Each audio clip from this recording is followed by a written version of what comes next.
Hey friends, it's Casey, and today I want to talk to you about Alzheimer's and dementia and show you some awesome new studies that have given us great hope for dealing with these issues.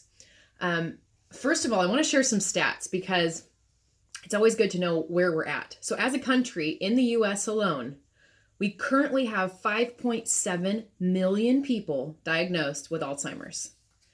And the scary fact is that number is set to triple within 10 years. So something needs to be done fast. And the thing that's also alarming is to know that 99% of all pharmaceuticals created for treating dementia and Alzheimer's have failed. 99%. So we have 1% or less effective ways for dealing with treating, and really no ways of curing or reversing until now. So another interesting stat is most people don't realize it's the sixth leading cause of death in the US. So again, it's a very big issue that needs to be dealt with. And I'm sure that you know somebody, or maybe even have someone in your family, or maybe you yourself are dealing with the devastation of these diseases.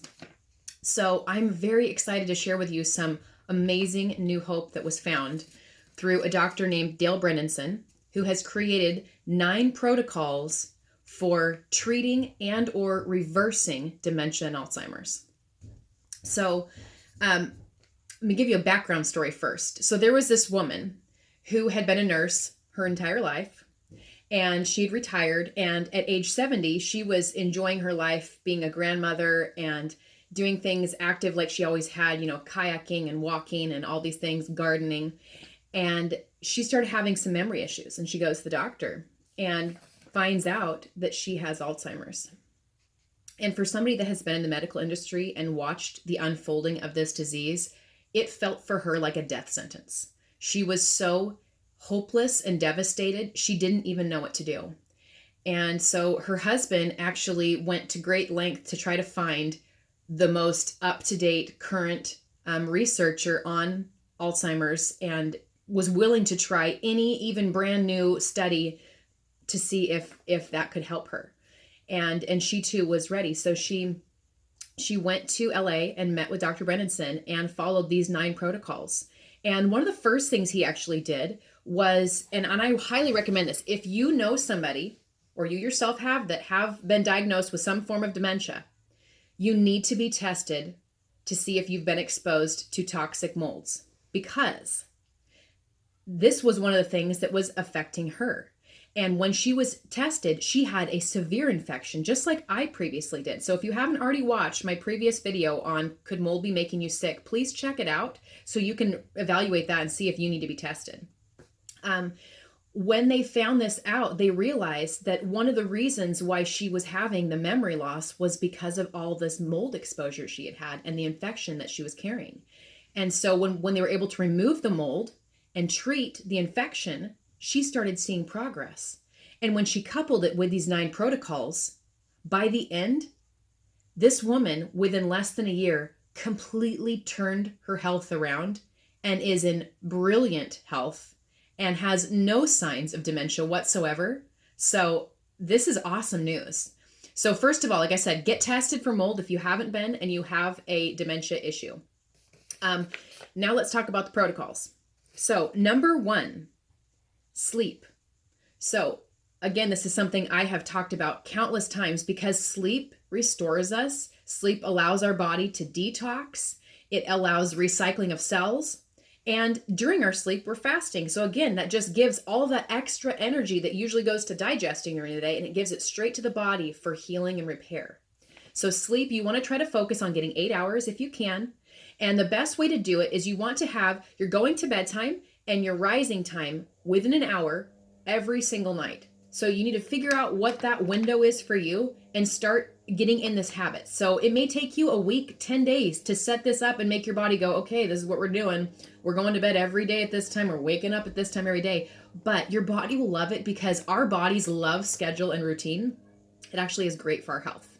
So that's number 1. Number 2, one of my favorite things to talk about, intermittent fasting. So they actually found that people that started doing intermittent fasting, they had a reduction in the calcification in this part of their brain. So when somebody has dementia and they get an MRI done, or Alzheimer's, there's actually a portion in their brain that shows a calcification that has happened.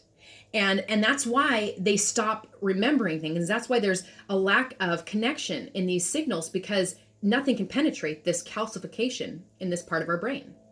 So, but fasting actually does that, because remember, fasting creates autophagy. And autophagy is that little amazing thing that comes in our body and says, hey, we're in a recycling cell repair cycle. So we're going to go after anything that we see in the body or brain that is not right. And when your body recognizes that there's this calcification, then it goes, we got to deal with that. And it actually goes and begins to break through that calcification, and you'll start seeing changes. So number 2 is intermittent fasting. They recommend a minimum of 12 hours, but ideally having an 18-6 routine where you fast for 18 hours a day and eat in a 6-hour window is absolutely the most ideal for somebody with diagnosed Alzheimer's. Number 3 is regularly doing yoga and meditation. And so this is true for so many reasons, because these not only will de-stress you and create flexibility, but they will also help in balance and circulation. And that's huge. We need to have plenty of circulation as our body is detoxing and decalcifying. Number 3, aerobic exercise. This was actually a very huge one. They've done multiple studies now, and it's proven that people that exercise 30 to 45 minutes 5 days a week and actually get their heart rate up to where they're breaking a sweat, they see massive, very fast return to memory, because your body is able to quickly detox all this crap that's been cycling in there, all these neurotoxins and all these body toxins, and it's getting it out faster when we sweat. Number 5, brain training exercises. So these are things that are going to keep your mind sharp. So you can look them up online. There's a variety of brain training exercises, but one really old school method is just getting like a word find or a crossword puzzle and keeping that with you. Like keep it in your car, keep it in your purse, and use those when you have downtime. It actually enhances the connections in our brain. And actually exercise does too. So I should have mentioned that as well. That's another reason why exercise is so vital, is it actually recreates connections in our brain and builds new brain cells. So you don't really need any more reason to know how to exercise. It's so good for you. So please get on board with that. Number 6, eating a diet high in antioxidants.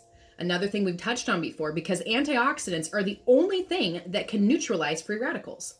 Remember, free radicals happen from environmental toxins, things that we eat, things that we breathe in, things that we touch. And so when we have these toxins in us, the only thing that can actually grab onto them, eat them up, and then send them out into the bloodstream or into the urine or bowels is antioxidants. And those come from fruits and vegetables. So berries are extremely high in antioxidants. Get on your berries. But also, if you struggle with eating fruits and vegetables, one of the best companies that I have been associated with for almost 20 years now and have taken their product is called Juice Plus. And they actually take whole foods, so fruits and vegetables, they grind them up, they dehydrate them, and then they encapsulate the powders. So you're actually getting the nutrients from 17 different fruits and vegetables in capsule form in your body every day on top of whatever you're eating. So it's just a really good way to ensure that you're bridging that gap between, I'm trying to eat enough antioxidants, but I'm not sure if I do. So that actually gives you just this huge boost of antioxidants. So I highly recommend that. I can give you more information on that down below in the comments. I'll make a post. Number 7, cut out seafood that is known to have high counts of mercury. So things like tuna and shark and swordfish, those are always laden with mercury. And if you're dealing with dementia, you just don't need anything else working against you. So just eliminate those from your diet. Number 8, another thing we talk about, eliminating gluten and sugar. And so again, why do we need to eliminate these things? Why are they bad for us? Well, sugar is the number 1 inflammation maker in the body. Inflammation is not good. It causes everything to be hot and swollen and slow down. Gluten slows down everything. It's kind of like putting glue in your gut and everything. I mean, think about if you threw a handful of flour into your sink and then you threw water on it, what does it do? It almost turns into a glue and sticks so hard in your sink that you're having to like chip it out. Okay? That happens in our body. It slows our digestion down. Not to mention, most of these bread products or pastas that you can get your hands on nowadays are so full of chemicals and not real food that you're really just eating a highly processed food. So just don't do it. Eliminate those. So if you're going to have something with gluten, make sure it's a organic whole grain bread or organic whole grain pasta.